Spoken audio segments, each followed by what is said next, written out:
Passengers kicked an old woman off a bus in a snowstorm and filmed it. Nobody expected what the driver did next.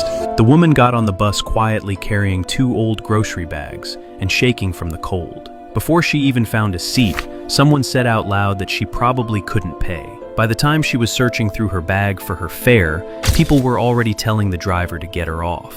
The driver looked at her for a moment and pulled over. She didn't fight it. She just picked up her bags and walked back out into the snow the way someone does when they have been through this before and know there is no point arguing. The driver sat behind the wheel for about 10 seconds. Then he stood up, took off his jacket, walked out into the storm, and put it around her shoulders. People on the bus started recording straight away. Some were already calling to complain. He reached back in, turned the engine off, and walked down the street with her. There was a diner half a block away. He sat her down, ordered hot soup and coffee, and paid for it himself. And the old woman looked at him across the table and said quietly that she couldn't believe he still remembered her after all this time.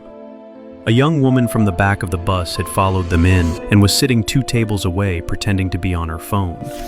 By the next morning, the driver had been suspended, and videos of him leaving his route were all over the internet. Half the comments called him a hero. The other half said he deserved to lose his job. But the young woman who had followed them into that diner had been up all night trying to find out who the old woman was. By the next afternoon, she had found something that changed the whole story. People who had gone to an elementary school on the south side were commenting on the videos, saying they recognized her. Not from the bus, but from their school cafeteria, where she had worked for over 20 years, and had quietly given free meals to children who couldn't afford lunch every single winter, without ever telling anyone. The young woman called the driver and asked how he knew her. He went quiet for a moment, and then said she used to feed him when he was a little kid. That some winters the only hot meal he got was the one she put in front of him at that school. Comment part 2 to find out what happened next.